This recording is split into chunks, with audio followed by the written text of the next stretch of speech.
Bienvenidos a Charlas en la U, el programa de opinión de la Universidad del Valle. Nuestro invitado de hoy tiene una muy larga trayectoria como dibujante, como pintor, como gestor cultural, y le hemos invitado para que nos hable de esa vida dedicada al arte. Se trata del maestro Pedro Alcántara Herrán, a quien le doy la bienvenida y le agradezco mucho que haya aceptado la invitación a participar en este programa. El maestro Pedro Alcántara es caleño y no ha hecho en su vida otra cosa que dedicarse al arte.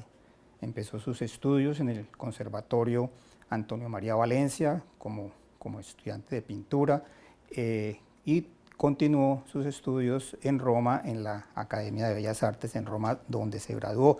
Desde que regresó a Colombia, en esa época que hace ya más de 50 años, no ha hecho sino trabajar por el arte, producir obras, producir libros, hacer talleres de artes gráficas, y sobre toda esa actividad queremos que nos hable. Pero quiero empezar por preguntarle algo que me ha llamado la atención de su currículum. Usted inició su carrera como una especie de estudiante en una escuela militar de los Estados Unidos y terminó como un activista político en una escuela de arte en Roma. ¿Cómo fue esa transformación profesional? Bueno, primero que todo te agradezco la invitación que me haces. Te agradezco a ti, agradezco a la Universidad del Valle. Sí, la pregunta me lleva a recorrer un poco esa época de mi vida. Siguiendo tal vez la tradición militar que existía en mi familia, yo quería ser militar, pero desde niño pintaba. Tal vez un niñito soldado pintor, ¿no? Algo así. Y efectivamente, cuando terminé mis estudios primarios, secundarios, yo le pedí a mi familia eran mi madre y mi abuela y mi hermana, que me permitieran seguir mis estudios en una escuela militar preparatoria del ejército de los Estados Unidos porque quería ser militar. En la escuela tuve grandes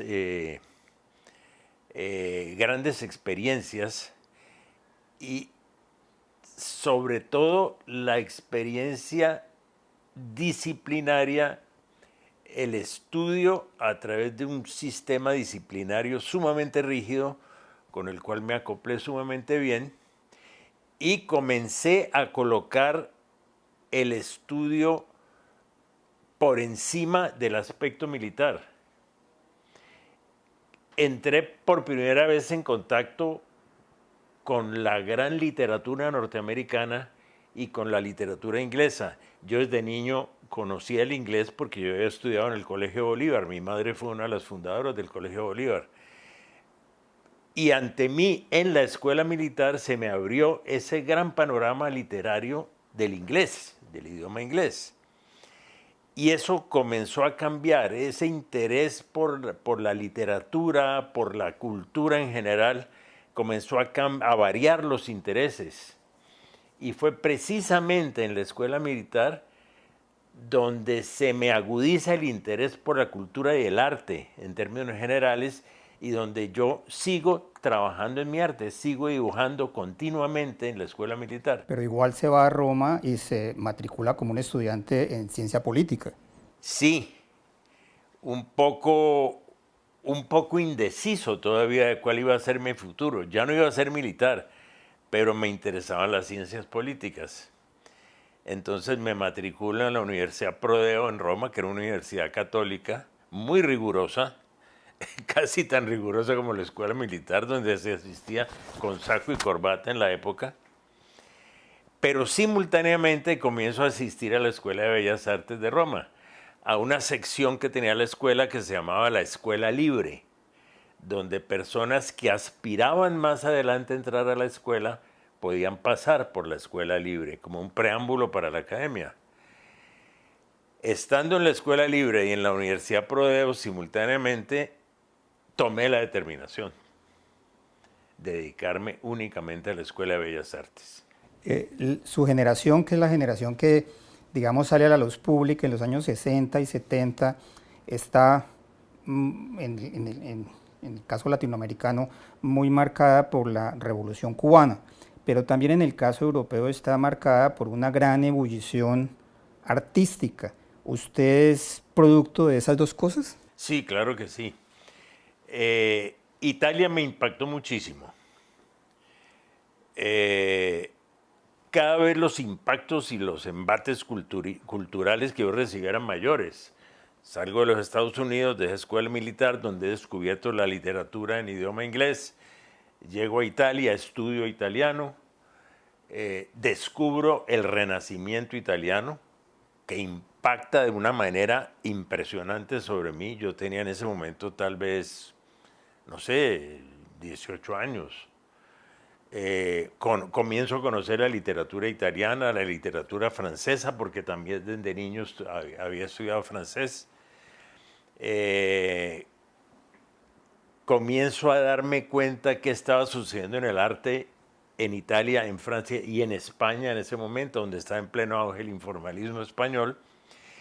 Y comienzo a darme cuenta de que había un movimiento que me atraía muchísimo a mí, como a todos los jóvenes de la época, que era el existencialismo. Que eran dos inmensas figuras, siendo el existencialismo un movimiento literario y filosófico muy, muy grande, pero eran dos inmensas figuras en ese momento, que eran Jean-Paul Sartre y Albert Camus, que ejercían una gran influencia sobre la juventud de ese momento. Usted sale de Italia y llega a Cali como un joven existencialista entrenado en las técnicas más modernas del arte, a una sociedad parroquial. Aquello debió haber sido una especie de shock para su familia y el resto de la humanidad, ¿o no? Yo llegué aquí en un momento, sí, convertido en un joven existencialista, pero que también había asistido a los grandes debates del marxismo en la Europa de esa época, los grandes debates que existieron entre el Partido Comunista Italiano y el bloque soviético. El Partido Comunista Italiano era un partido que defendía una gran autonomía en muchos sentidos, incluyendo el sentido de la defensa de la libertad artística.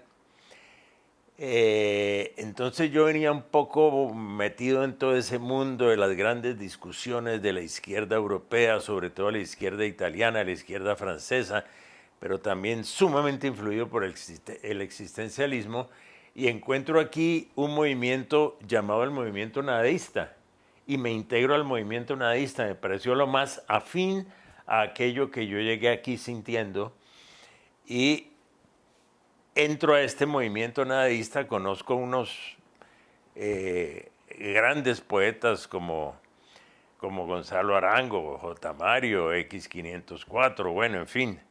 Y desde entonces, perdón Pedro, desde entonces usted, porque me está hablando pues de su pensamiento filosófico, pero respecto de su trabajo artístico, desde entonces usted era un pintor figurativista y ya tenía una idea de que había como un compromiso político en sus imágenes. Yo cuando regresé a estudiar en Roma y me doy cuenta de en qué país estoy y qué estaba sucediendo, estábamos en plena violencia, en pleno auge de los movimientos revolucionarios. Obviamente todo eso tuvo en mí un inmenso impacto. ¿Usted considera que en buena parte de su obra la violencia es el tema principal? No, no es el tema principal. El tema principal es el arte en sí, la obra de arte. Tú sabes que la obra de arte plástico, un cuadro, que la gente se pregunta, ¿eso qué es? Eso es lo que está allí. La obra de arte tiene sus propias reglas, tiene su ritmo, tiene su estructura. La obra de arte es una cosa nueva en sí que el artista le entrega al mundo y a su sociedad. Para mí eso es lo básico de mi obra, construir obras nuevas. Ahora, si dentro de esas obras que uno construye se evidencia la sensibilidad social que uno pueda tener o se evidencia una posición que uno tenga ante su problemática social y ante su sociedad, eso es otra cosa.